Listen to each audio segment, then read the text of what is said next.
আপনাদের উপরে সরকার নেই, ছাত্ররাই এখানে সরকার। ছাত্রদের সহযোগিতায় সাধারণ লোকের ভোগান্তি যাতে না হয় এটা আমরা চাই।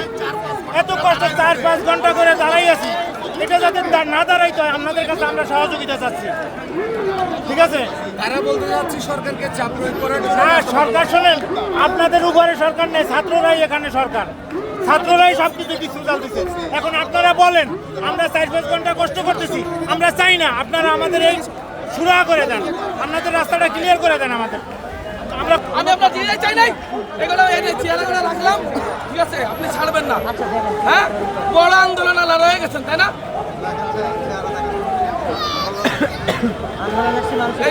দেখি যে আপনারা তো এই দেশে থাকবেন না, আন্দোলন শেষ করে থাকবেন না, আসমানে থাকবেন না, তাই না? সন্ত্রাসী কর্মকাণ্ডের সাথে হয়ে গেছেন। আমি আপনারা রিকোয়েস্ট করছি যে আপনি আমার টিকিটে থাকেন, তাহলে কেন আমার সাথে এরকম ব্যবহার করলেন? কেন ব্যবহার করলেন?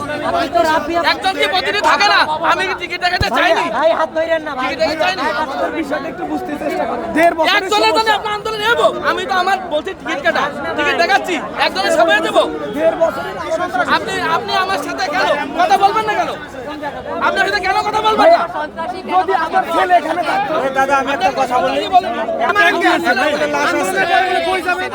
আপনি একজন প্রতিনিধি কথা বলতে পারতেন না? আপনার যখন লাশ আছে ওই লাশটা ছাড়ে দেওয়ার ব্যবস্থা করেন। গাড়িটা নিয়ে আসেন, সবগুলো গাড়ি কিভাবে ছাড়বো ভাইয়া?